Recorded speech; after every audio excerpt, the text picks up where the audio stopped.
মহানবী হজরত মুহাম্মদ সাল্লাল্লাহু আলাইহি সাল্লামের জন্মদিন পবিত্র ঈদে মিলাদুন্নবী সাল্লাল্লাহু আলাইহি সাল্লাম উপলক্ষে এই মুহূর্তে সিলেটের সড়কে হাজারো আশিকে রাসূল সাল্লাল্লাহু আলাইহি সাল্লামদের আগমন ঘটেছে। এবং এই মুহূর্তে যদি আপনাদেরকে আমি সিলেটের সুবহানীঘাটের চিত্রটা দেখাই, যে সিলেটের বিভিন্ন জায়গা থেকে হাজার হাজার মানুষ, হাজার হাজার আশিকিনে রাসূল সেখানে এসেছেন। তারা মহানবী হজরত মুহাম্মদ সাল্লাল্লাহু আলাইহি সাল্লামকে একটু সালাম জানাতে এই মুহূর্তে সিলেটের প্রতিটা সড়ক, মহাসড়ক, প্রতিটা এলাকা কিন্তু ইয়া নবী সালামু আলাইকা, ইয়া রাসূল সালামু আলাইকা ধ্বনিতে প্রকম্পিত হয়ে উঠেছে।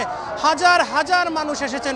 নিউ রিফ্রেশিং টেস্টে চিয়ার আপ। চিয়ার আপের নিউ রিফ্রেশিং টেস্ট এতটাই বেটার যে মন বলে চিয়ার আপ।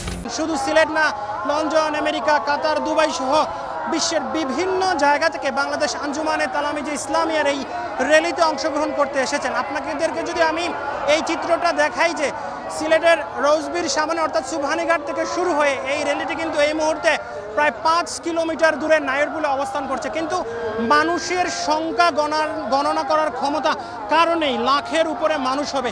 একদিকে যেমন প্রচুর রুদ্র রয়েছে, তেমনি দিকে অনেক গরম রয়েছে। সেই গরমের মধ্যেও কিন্তু রাসূল সাল্লাল্লাহু আলাইহি সাল্লামের আদর্শকে তারা লালন করে এই র্যালিতে রাসূল সাল্লাল্লাহু আলাইহি সাল্লামকে সালাম জানাতে তারা এসেছেন। এখানে যারা এসেছিলেন আমরা তাদের অনেকের সাথেই কথা বলছিলাম। তারা বলছেন যে মহানবী হযরত মুহাম্মদ সাল্লাল্লাহু আলাইহি সাল্লাম যে আদর্শ দিয়ে গেছেন, তিনি যে হাদিসে যে সকল কথা দিয়েছেন, সেই কথাগুলো তারা কিন্তু মানুষের মধ্যে বিলিয়ে দিতে চান। আমরা দেখেছি যে আজকের এই র্যালিতে আইনশৃঙ্খলা বাহিনীর নিরাপত্তা রয়েছে, প্রচুর পুলিশ মোতায়েন রয়েছে, গোয়েন্দা তৎপরতা বৃদ্ধি রয়েছে। অর্থাৎ র্যালিকে কেন্দ্র করে যাতে কেউ কোনো ধরনের অপ্রীতিকর ঘটনা ঘটাতে না পারে সেদিকে কিন্তু সবাইকে নজর রাখা হয়েছে। যেমন গোয়েন্দা পুলিশ রয়েছে, তাছাড়া বাংলাদেশ আঞ্জুমানে তালামিজে ইসলামিয়ার যারা স্বেচ্ছাসেবক রয়েছেন তারাও কিন্তু সেখানে রয়েছেন। আমরা দেখেছি যে সকাল থেকেই কিন্তু সুবহানীঘাটের যে দারুস সুন্নাহ ইয়াকুবিয়া কামিল মাদ্রাসা আছে সেখানেই কিন্তু মানুষজন এসে জমা হয়েছেন।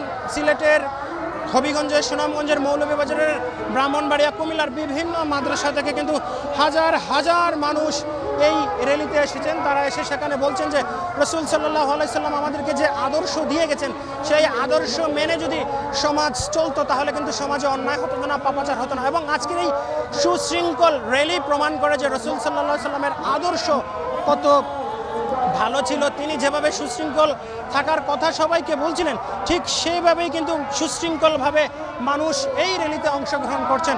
হাজার হাজার আশিকানে রাসূল এই মুহূর্তে ইয়া নবী সালামু আলাইকা, ইয়া রাসূল সালামু আলাইকা বলে তারা এই সিলেটের এই আকাশকে প্রকম্পিত করছেন।